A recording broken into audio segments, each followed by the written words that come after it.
Hi, it's Lynn Pierce, and today we're going to be talking about your self-image, how it restricts your success, and how you can take the brakes off.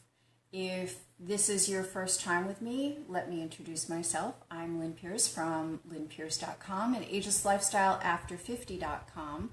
And today I want to talk about your self-image because it's been on my mind a lot lately. Your self-image sets limits on how you can accomplish goals, how you can accomplish anything at all in life, because your self-image sets up the box that you put yourself in. It sets up the labels that you put on yourself. And the box that you put yourself in and those labels limit what you believe is possible for yourself. And in that way, it restricts your success, and it almost puts a chokehold on whatever you're trying to do, because you're trying to move forward, you're trying to do new things, you're trying to expand and get bigger and be more of who you would like to be. And yet internally, the self-concept, the self-image that you have is a huge roadblock. And it's like you've got one foot on the gas and one foot on the brakes. So it just keeps going back and forth, and you feel like you're pushing, doing everything that you should be doing, and yet you're not getting anywhere. Or you're getting somewhere, but it's going so much slower than you would like it to go, or that you would expect it to go with the amount of effort that you're putting forth.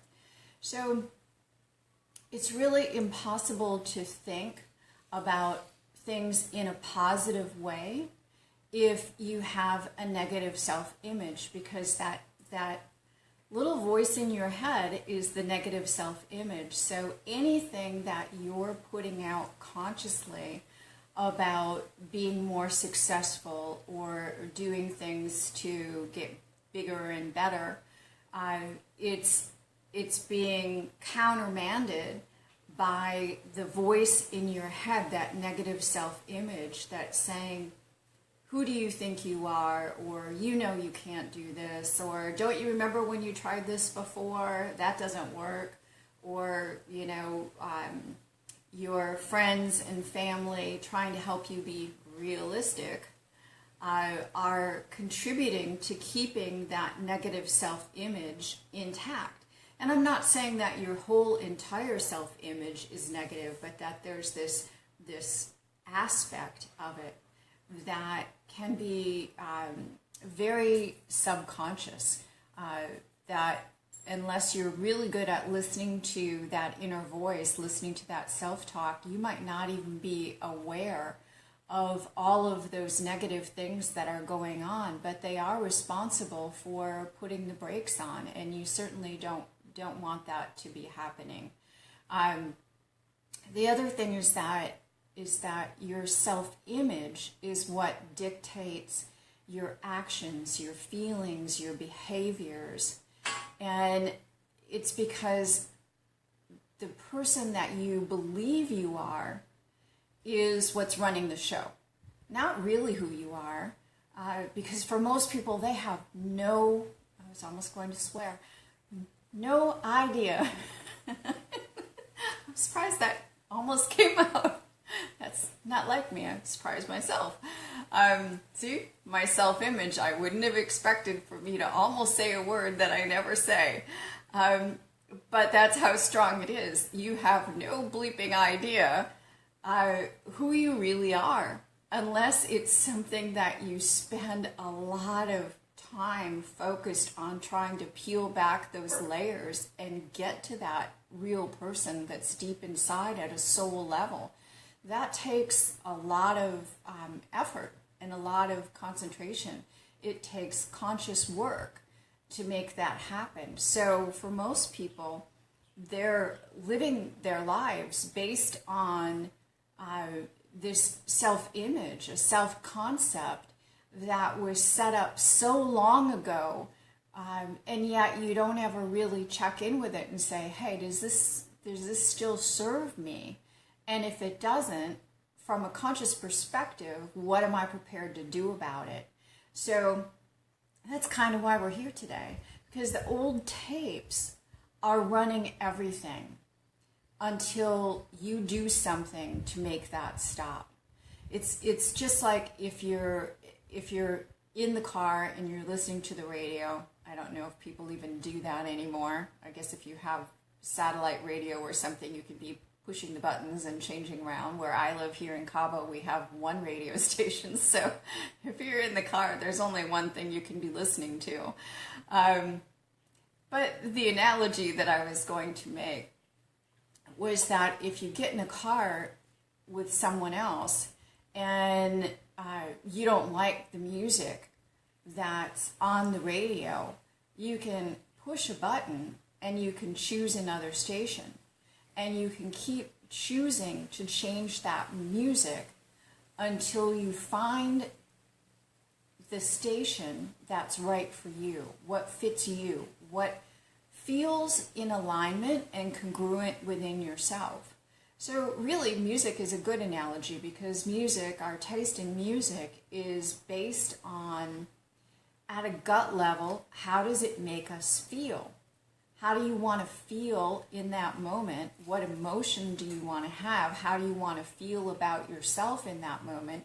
And you push those buttons and you find the radio station that corresponds or is in alignment with how you want to feel.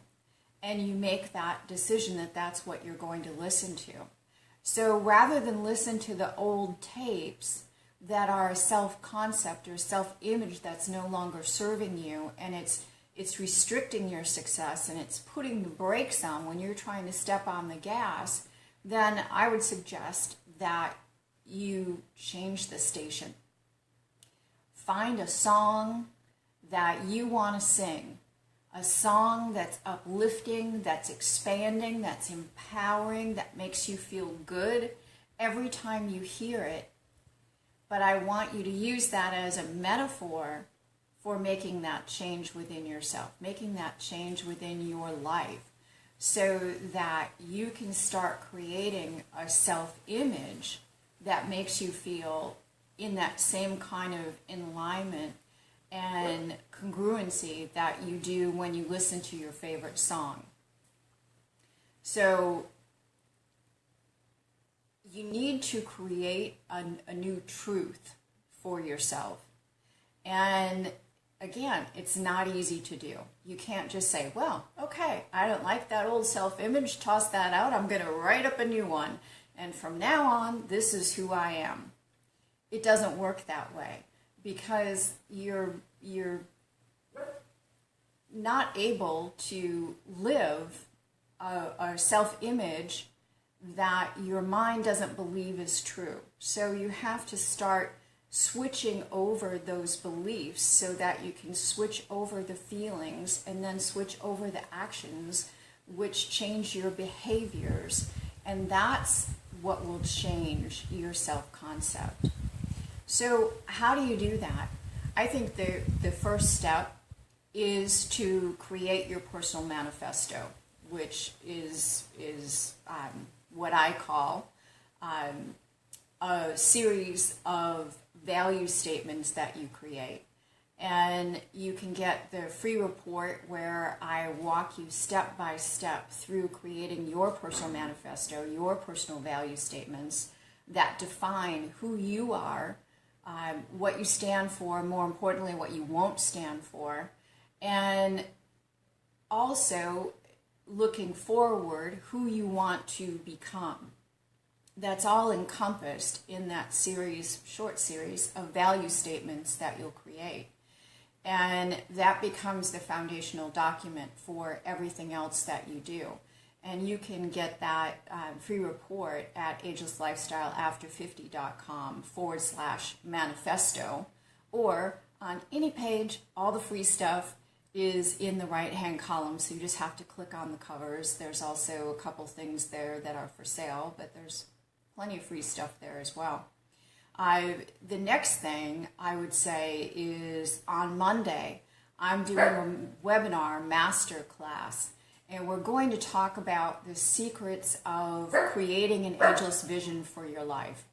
And what I mean by that is creating that framework that will now define who you are and what you want your life to look like, what you want from yourself, what you want in your business, what you want your lifestyle to look like, so that you can create the second half of your life as the best years of your life, and do that in the easiest way possible.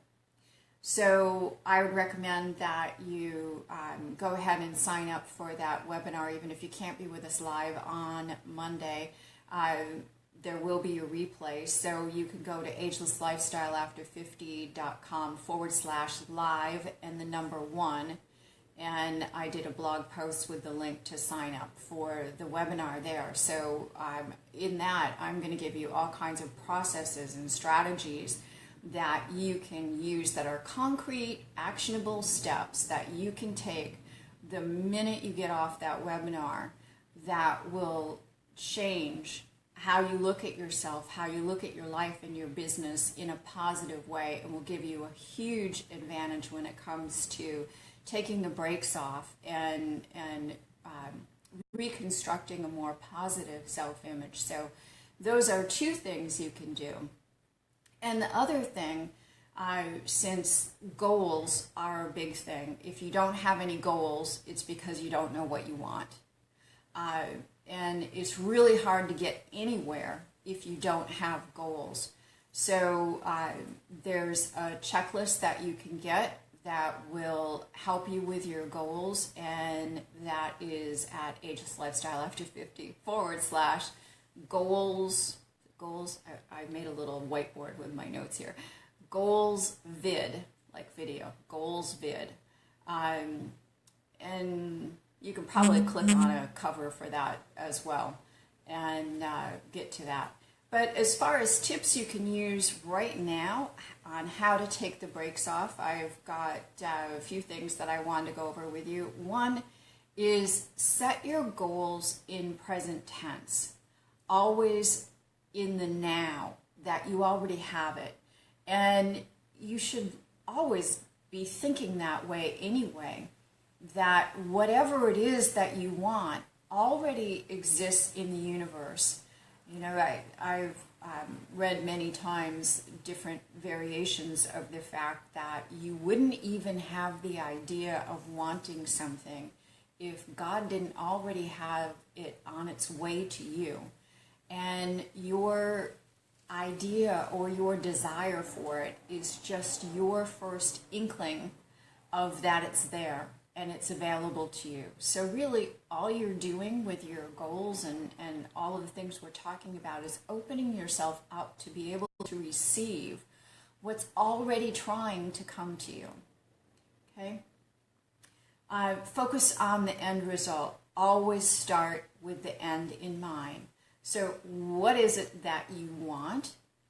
And one of the best ways to stay out of overwhelm, especially when you're learning something new, is to focus on your end result and what is the very next step that I have to take. Don't try to figure out all the steps in between. You don't have that knowledge right now. You don't know what those things are. All you have to be willing to do is take the first step. Take a step that's small enough that it doesn't scare you to the point of inaction, and get some forward momentum going. Once you take that first step, then whatever you need next or whoever you need next will show up to put that in place for you.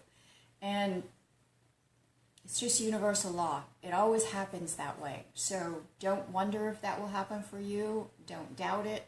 Just accept that if you keep your end goal in mind and you take that first step, just keep taking what's next, what's next, what's next. Don't ever look at the space in between, because that's where you get freaked out, you get scared, and then you stop. To that point, the only failure is when you stop trying. Otherwise, it's still a work in progress. You're just seeing what works, what doesn't work. It's all trial and error. Life is trial and error. So just go for it. Keep moving forward. Don't let the errors, the mistakes, get into your head and make you think that it isn't possible for you, because it is. And you just have to not quit. You have to trust your gut, trust your intuition. Don't live so much in your head, live in your heart. Try to get to that place of alignment and congruency where you're living from your soul.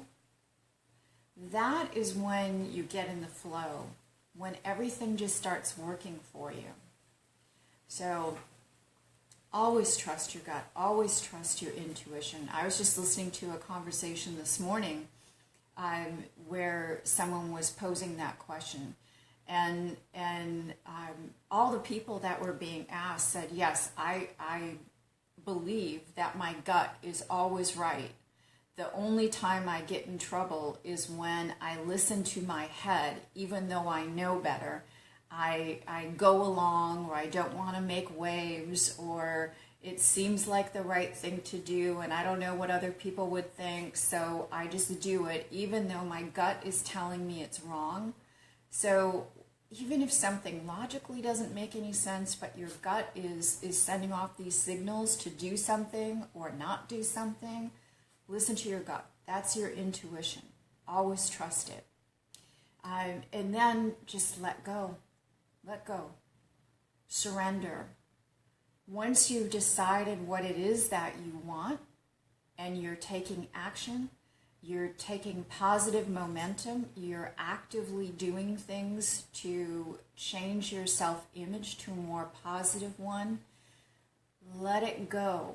There's only so much that is your part to do. The rest is just being open to allow that result to come to you. Don't micromanage it. Don't be checking up on it. Just let it go. That's really hard to do. The other thing that goes right along with letting it go and being open is staying in the present. Every single day I work so hard on staying in the present. Excuse me, I have someone here that wants my attention. This is Yuki. Say hi, Yuki. Hi, Yuki. He helps me stay in the present. I just look into his eyes. They're the first thing I see every morning, besides his tail wagging. He's with me when I meditate. He's with me when I do my spiritual reading. He's with me pretty much all the time. And so is Bodhi, my Yorkie. And so by paying attention to them and the fact that there is nothing but the present for them, they aren't sitting around worrying about something they did yesterday. They're like, oh, I remember yesterday when Bodhi took my bone and I was so upset, and now I don't even want to play with the bone, and he ruined it for me. That doesn't ever happen. It doesn't matter who had what bone, or, you know, every day is a new day. It starts over. Like there was no past, there is no tomorrow. It's all present, and it's the same for us. So forget about somebody stealing your bone yesterday and stay in the present. Focus on that. Just keep it constantly in your head. Stay in the moment. Stay in the present. Because the more time you spend in the present, the more focused you'll be, the more calm and peaceful you'll be, the more you'll be filled with joy, because you're paying attention to what's going on around you. You know, when I look on the other side of the phone and I see my dog sitting on the back of the sofa patiently waiting for me to be done with this, or I look the other way and I see the palm trees moving and I look at the ocean, it's being present in your life. And it's so easy not to be. So all of those tiny little shifts that you can make make a difference. The biggest things I would suggest, like I said, was download that free report and do your personal manifesto. I don't know of anything that you can get for free and do in such a short amount of time that will have such a huge impact on the rest of your life and every area of your life. And why that's true is explained in that free report. So do that. Make sure you sign up for the webinar on Monday, the masterclass, the secrets to creating an ageless vision for the second half of your life, to make that the best years of your life and to do it the easy way. And like I said, I'm going to give you lots of actionable stuff there, so be prepared to take notes and take action steps, and you will feel so much better when you're finished with that, because you'll have a lot of grounding materials to work with. And the other thing is download the goals checklist and see how you're doing with working on your goals now. And if you need some help with that, on the other side of the goals checklist is a goals program that will help you if that's the next step that you need. If there's anything else that you need or anything else that I can help you with, feel free to let me know. I would appreciate it if you would share this with friends if you like this content, and give me some likes and some hearts and anything else that you want to give me. And if you're seeing this on YouTube, don't forget to subscribe to my channel. And I will see you on Monday on the webinar. Talk to you soon. This is Lynn Pierce from Ageless Lifestyle After 50. And until next time, be ageless. Bye.